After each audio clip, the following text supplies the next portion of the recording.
Salut les amis, j'espère que vous allez bien. On se retrouve pour parler de Boruto avec le chapitre 61 qui va paraître le 20 août 2021. Et dans cette vidéo, on va regarder la preview qui se trouve à la fin du chapitre 60 concernant le chapitre 61. Pour ceux qui souhaitent avoir plus d'informations concernant l'œuvre de Boruto, que ce soit le manga papier ou l'animé, n'hésitez pas à rejoindre mon serveur Discord Manga News, le lien se trouve dans la description. Vous pourrez parler avec ma communauté et moi-même tout en participant à différents concours manga pour remporter des lots comme des tomes manga au choix ou des figurines derrière moi. Si vous aimez mes vidéos et mon contenu que je vous propose sur la chaîne YouTube, n'hésitez pas à me soutenir en likant et en vous abonnant, ça ne coûte rien et ça me fera extrêmement plaisir. Bien avant de passer à la preview de ce chapitre 61 qui va paraître dans un mois, on va d'abord faire un récapitulatif de ce qui s'est passé durant le chapitre 60 avec les événements importants. La première chose, c'est avant tout le repérage qu'a fait depuis quelques jours au village de Konoha et à proximité le personnage de Code. En effet, Hibiki, Shikamaru et Sai ont retrouvé des marques de griffes à proximité du village de Konoha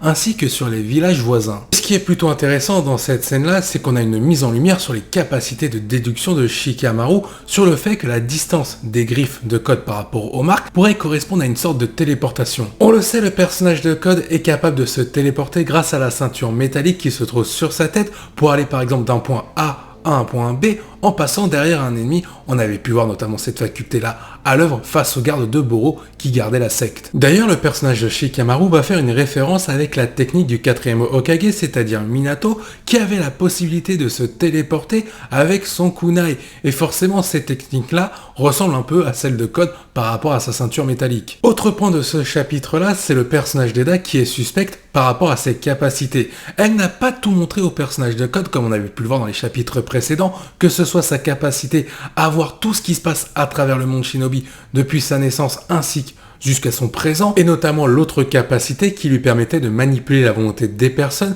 qui n'étaient pas un Otsutsuki ou appartenant à la famille d'Eda. Maintenant me vient deux questions, je vous invite à y répondre en commentaire. Est-ce que ça ne sentirait pas la trahison du personnage d'Eda ainsi que Damon à l'encontre du personnage de Code qui pour l'instant a l'air vraiment trop cheaté au vu de ses capacités et sa stratégie d'équipe qui est plutôt complète face au village de Konoha? Et ma deuxième question, et si ce n'était pas le personnage d'Eda qui était à l'origine des cauchemars de Kawaki pour le faire accepter de prendre le Kama afin de protéger Naruto, et ça donnerait raison à Amado. Mais ça voudrait dire que la haine d'Eda envers Amado est fausse depuis le début. Pendant qu'on commence à découvrir les véritables intentions du personnage d'Eda, on s'aperçoit que Code est en train de s'entraîner, si on peut appeler ça un entraînement, avec Damon qui fait le dada sur le dos de Code, mais celui-ci en profite également pour tester ses griffes avec les provocations de Damon qui dit à Code qu'il n'a pas assez d'endurance. On va également rentrer dans les points chauds de ce chapitre, c'est tout simplement la conception d'un nouveau cyborg de la part d'Amado. Alors il est vrai que cette action-là est plutôt chelou, surtout à ce moment-là du manga.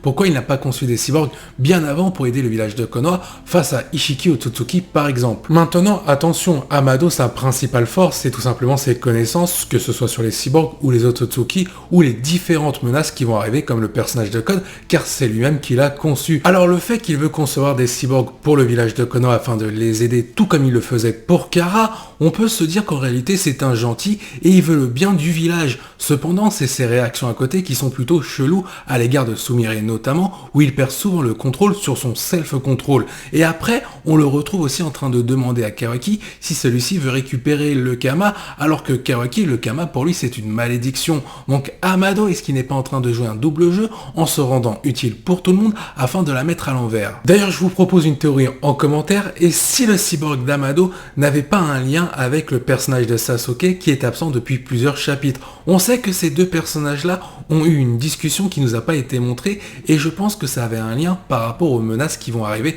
comme Code, Eda et Damon. On sait que de la part de Kishimoto, Sasuke aura une mise en avant, un peu une équivalence de Naruto en mode Baryon, et pour Sasuke qui est adepte des outils ninja, peut-être que voir un clone de Sasuke ou des cellules Uchiwa, ça ne serait pas totalement impossible. Dernier point important de ce chapitre, c'est avant tout l'opposition qui nous est montrée à la fin du chapitre par rapport au chapitre 1 lors du combat entre Boruto et Kawaki. Cette fois-ci, on a la relation entre Naruto et Kawaki qui s'intensifie, et Naruto le dit clairement à Kawaki, pour lui c'est son deuxième fils avec Boruto et notamment sa fille Imawari. On a également un Naruto et un Boruto qui se veulent rassurants à l'égard de Kawaki en lui disant que la maison des Uzumaki c'est avant tout la sienne et qu'il fait partie intégrante du village de Konoha mais aussi au sein de cette maison et qu'elle lui appartient. Il y a également un moment fort entre Boruto et Kawaki pendant qu'ils s'entraînent. Boruto donne le bandeau de Shinobi à Kawaki en lui disant que la prochaine fois qu'il deviendra un vrai Shinobi, il devra arrêter de lui rendre, mais jusqu'à maintenant, tant qu'il n'est pas un vrai Shinobi, il devra le rendre à chaque fois. Pour moi, c'est à ce moment-là qu'il y a l'opposition par rapport au chapitre 1 entre Boruto et Kawaki. On voit un Kawaki en train de montrer son bras à Boruto et montrer son Kama, ce qui signifie qu'en gros, il n'a pas choisi la voie des Shinobi, et on a un Boruto de l'autre côté qui est en train de remettre son bandeau en tant que Shinobi. De plus, vous l'aurez remarqué dans le chapitre 60, Kawaki est en train de réfléchir de plus en plus quant à l'idée de récupérer le Kama avec la proposition d'Amado. Et cette idée-là est en train de se renforcer indirectement par rapport à la relation qui est en train de s'intensifier entre Naruto, Boruto et Kawaki. Il est temps désormais de voir la preview du chapitre 61 et de ce qui pourrait se passer dans la suite de l'œuvre Boruto. La preview du chapitre 61 de Boruto. Kawaki a finalement trouvé une place à laquelle il appartient. Il veut protéger celui qu'il a reconnu, Naruto. Comme on a pu le lire ensemble, la preview du chapitre 61 nous montre que Naruto a totalement reconnu Kawaki comme son fils et que Kawaki a enfin trouvé sa maison ainsi qu'un père au nom de Naruto Uzumaki. Mais justement, comme je l'ai dit juste avant la preview, est-ce que c'est pas cette relation qui va condamner Kawaki dans les ténèbres par rapport au retour du Kama? Maintenant, Kawaki va tout faire pour vouloir protéger Naruto, peu importe le prix à payer, que ce soit le retour du Kama, et Amado va en profiter pour jouer sur ce point psychologique afin de faire céder Kawaki sur ses positions concernant la vision qu'il a sur le Kama, qui est une malédiction pour lui. Cependant, le retour du Kama pour Kawaki ne justifie pas un Kawaki froid qui semble avoir fait quelque chose dans le chapitre 1 face à Boruto concernant le cas de Naruto. Alors qu'est-ce qui a pu créer cette rupture entre Naruto et Kawaki s'il y a bien eu une rupture en termes d'amitié et notamment de lien même familial? Sincèrement, je pense de plus en plus que dans le chapitre 1, le Kawaki froid qu'on voit en train de montrer son Kama n'a pas tué Naruto et n'a ni détruit le village de Konoha. Je pense que c'est d'autres adversaires comme le personnage de Code qui pourrait être à l'origine de la destruction du village de Konoha ou alors Amado. Je pense que Kawaki, quand il dit à Boruto « je vais t'envoyer rejoindre le 7ème Hokage », c'est pour tout simplement garder ce lien familial avec Boruto et l'envoyer dans une autre dimension, là où se trouve Naruto. Car au final, si Kawaki veut protéger au mieux Naruto de façon égoïste, c'est d'envoyer Naruto dans une autre dimension pour pas qu'il ne se fasse tuer. Mais le monde Shinobi, en perdant Naruto, va perdre un renfort de taille face aux menaces qui vont arriver. Ce qu'il faut retenir avec cette preview-là, c'est qu'on insiste beaucoup sur le mot « appartenir », c'est-à-dire l'appartenance que possède actuellement Kawaki, c'est-à-dire le bonheur. Et il ne voudra pas forcément le perdre. En plus, les propos de Kishimoto par rapport à la scène 1 entre Boruto et Kawaki du chapitre 1, sur le fait qu'il ne fallait pas se fier aux apparences, cela expliquerait notamment le comportement de Kawaki, qu'on pense être un antagoniste, mais en réalité un protagoniste avec des actions